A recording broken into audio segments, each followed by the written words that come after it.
Seja bem-vindo a mais um Conexão Cultura, o programa que conecta você com a cultura em São José dos Campos. Hoje o programa está um pouco diferente. Eu estou aqui na Estrada do Imperador, Zona Sul de São José dos Campos, para falar sobre a história do nosso país. E por que eu escolhi esse lugar? A gente vai falar do bicentenário do 7 de setembro. E quem que proclamou a independência do Brasil? O Imperador Dom Pedro I. Vamos lá?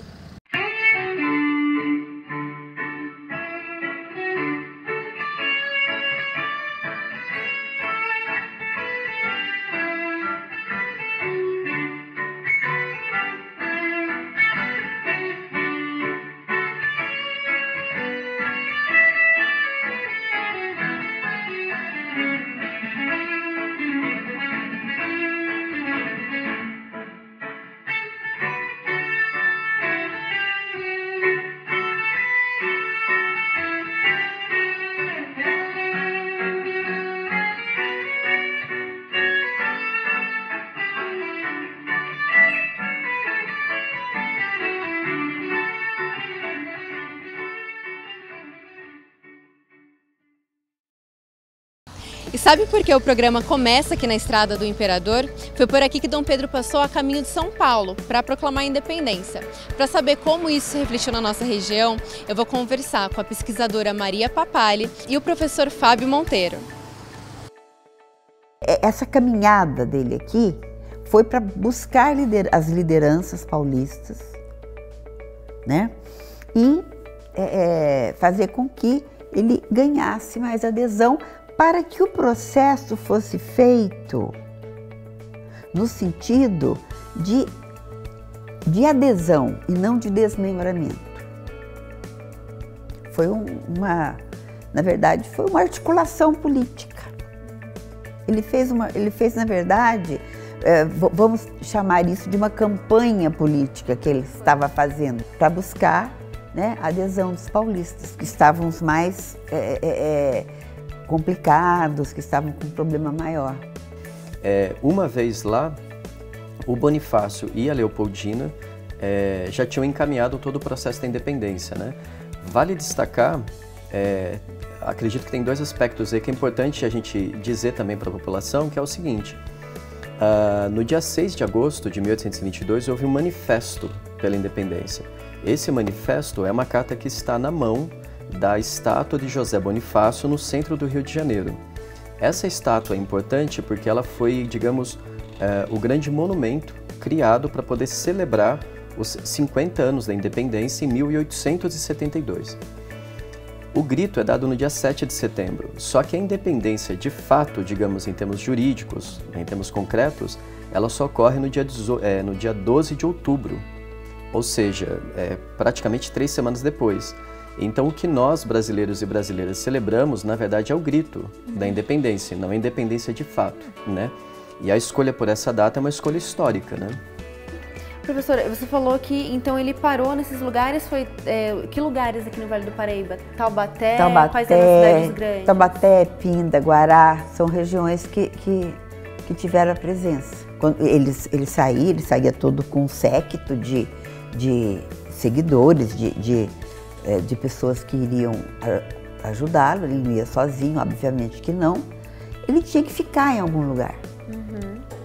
E os lugares, geralmente escolhidos, eram grandes fazendas.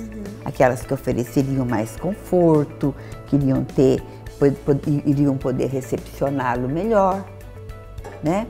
Cidades em que isso... na verdade, Dom Pedro vai ficar nas cidades onde existem, por exemplo, já os maiores, começando, né? A gente está começando o processo do café aqui na região. Era um processo exatamente nesse momento, em torno de 1820, que o café começa a deslanchar.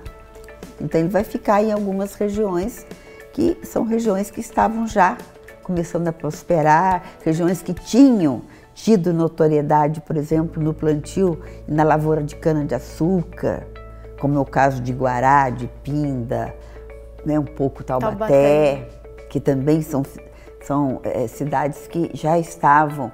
Por exemplo, São José dos Campos não tem relato. São José dos Campos era muito pequena na época, São José dos Campos era uma aldeiazinha minúscula, no início do século XIX. São José era uma aldeia, para você ter uma ideia, no livro de registro do Saint-Hilaire, que foi um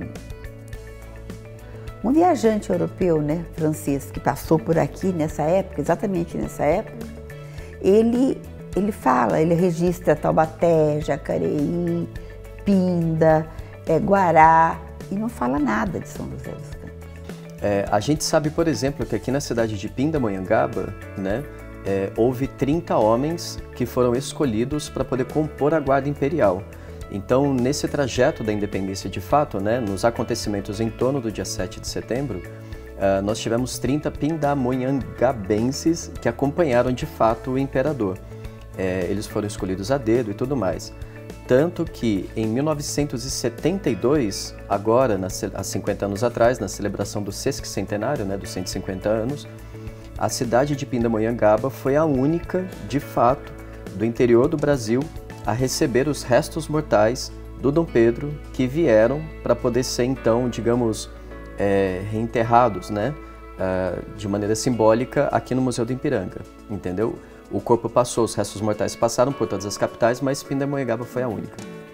E ainda hoje existe uma grande celebração, né, em torno, ali no centro de Pindamonhangaba.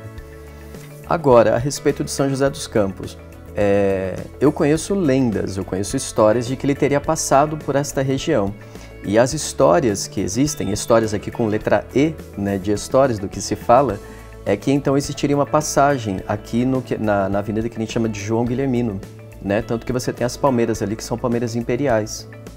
E quando você tem um olhar, digamos, mais macro, geográfico, de certa forma parece verossímil, porque o caminho que existia na época, no começo do século XIX, se passava então pela Vila de São Paulo, né? Vila de Piratininga, atual São Paulo, se passava por Jacareí, onde hoje é Jacareí, se cruzava então o centro de São José dos Campos para você seguir, né, em direção a Cruzeiro, ao chamado Vale Histórico. Eu tive a oportunidade, por exemplo, de visitar a Fazenda Paudalho, né, que fica em São José do Barreiro. Agora, nesse momento, é importante a gente chamar a atenção para o seguinte fato. O que nós aqui chamamos de Vale do Paraíba, na verdade, é uma construção do século XX. Ou seja, na nossa conversa aqui no Senso Comum, o Vale do Paraíba são as nossas cidades aqui de Aparecida, né, Guaratinguetá, Roseira, Caçapava, São José, enfim, Jacareí, ok? Mas, na verdade, ao longo do século XIX, o Vale do Paraíba mesmo, o que se entendia por Vale do Paraíba era o Vale de Cruzeiro até a região fluminense. Ou seja, seria Cruzeiro, Areias, Bananal, São José do Barreiro, Barra Mansa e assim sucessivamente. Ali, de fato, estava a elite econômica e política do país, daquela região até a chamada atual Baixada Fluminense, entendeu? E na Fazenda Paudalho existem registros, a casa está, enfim, bem intacta, aliás, está bem conservada. Existem registros de que a família teria recebido, né, o imperador nesse trajeto do processo da independência. Mas é importante deixar claro que é uma fazenda que tinha milhares de escravos, era uma fazenda muito poderosa, né? Então, de fato, o imperador era uma figura muito popular nesse sentido. Se me permite mesmo que rapidamente, vale dizer que quando a gente fala de Dom Pedro I, ele era um cara visto na sua época como uma pessoa tal como as outras, ou seja, entre aspas, né, como se diz hoje em dia, gente como a gente. Toda cidade do nosso país tem uma rua 7 de setembro ou uma avenida da Independência, né? É por isso que eu tô aqui na 7 de setembro de São José dos Campos, o famoso calçadão, para saber o que o pessoal acha dessa importante data do nosso calendário. O que aconteceu no dia 7 de setembro? A independência do Brasil. O que aconteceu no dia 7 de setembro? A independência. O que foi o dia 7 de setembro? A independência do Brasil, não foi? O que aconteceu em 7 de setembro? A independência do Brasil? O que aconteceu em 7 de setembro? A independência do Brasil.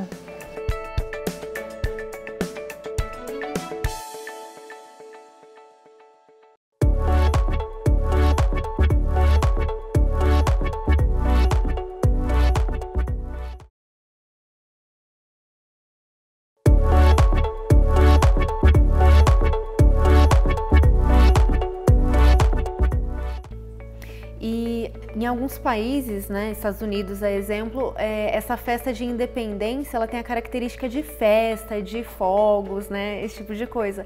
Aqui no Brasil, a gente não tem esse tipo de comemoração. É diferente, né, desfile. Por que não tem muito aqui no Brasil essa relação com festa? Então, aí essa pergunta é muito interessante para você ver o que é a construção de uma memória histórica, tá? Algo que se constrói através das gerações. Por exemplo, nos Estados Unidos, a independência, o final do século XVIII, quando eles se tornaram independentes, o colono, tá, que foi uma independência sangrenta, foi uma guerra a colônia vai travar com a Inglaterra. Teve muita morte, teve muitas perdas de vida, mas quem é que vai para essa guerra? É o fazendeiro, é o colono, é o homem comum. Então você tem, por exemplo, uma construção, tá, de nacionalidade na memória histórica que vai sendo, né, passando de geração para geração, a ideia de uma nação se construindo. Então as pessoas vão hoje, o famoso 4 de julho, as pessoas vão para a rua, tá? Porque elas querem. Elas vão colocar bandeira, vão colocar enfeite, elas vão... Parece a nossa Copa do Mundo. Exatamente. Porque esse sentimento de nacionalidade, ele foi construído pelo homem comum. No Brasil, não. No Brasil, nós tivemos o 7 de setembro nosso, ele foi, tá, como independência muito mais construído pelas elites do que pela participação popular. Então, isso faz com que todo o nosso processo histórico ele é construído de cima para baixo. Então, essa comparação com os Estados Unidos, por exemplo, ela é muito bem-vinda, mas é preciso guardar as devidas proporções. Os nossos vínculos cívicos, eles são muito frágeis e muito débeis, porque a história de nosso país sempre foi uma história em que a sociedade civil ficou a reboque do Estado, ficou dependente do Estado. Isso explica muito o nosso viés autoritário, as nossas relações muito personalistas, muito patrimonialistas também. E para os brasileiros, né, para as pessoas que estavam aqui, os nascidos aqui, que povoavam, demorou para todo mundo ter conhecimento do 7 de setembro, do dia da independência e de que o Brasil tinha virado uma nação? As notícias no Brasil Império, elas aconteciam de maneira muito lenta por duas razões. Você não tinha uma integração territorial, por assim dizer, e os jornais que nós tínhamos eram basicamente dois. Era o Jornal da Imprensa Oficial e o Jornal de Contestação, que era do Hipólito da Costa, que era impresso, né, em Londres e aqui divulgado, né? Então, assim, era uma coisa muito mais no boca a boca. De fato, se levava muito tempo para você saber, né, das notícias. Eu não sei te precisar quantos anos foram, mas de fato elas eram muito mais lentas do que hoje, né, elas são. Óbvio que a ideia de liberdade que está contida, né, na descolonização, ela acaba permeando, né, muitos grupos. Por exemplo, a gente sabe que é uma época que teve muitas revoltas de escravos, porque é a ideia de liberdade que começa a permear, tá? Então você tem isso ocorrendo também, tá? Então, aí depende de cada leitura do grupo, cada grupo, né, vai fazer um tipo de leitura daquele evento. Óbvio que as elites, né, elas estavam... Foi feito por elas, Foi feito por elas, estavam completamente a par do que estava ocorrendo. A independência do Brasil, ela coincide com o começo do café aqui na região, que vai mudar a cara do Vale do Paraíba. Que vai trazer riqueza, que vai trazer, né, os primeiros aristocratas, né, digamos assim, do café. Isso vai ocorrer aqui. Então vai coincidir com isso. Ao mesmo tempo, olha o cenário que eu acho interessante, ao mesmo tempo, o Brasil, uma das coisas que Dom Pedro vai enfrentar logo de cara, ele vai começar a enfrentar a pressão da Inglaterra para abolir a escravidão. Porque Na verdade, a Inglaterra já tinha feito até a sua segunda revolução industrial. A Inglaterra, ela quer mão de obra livre, assalariada no mundo.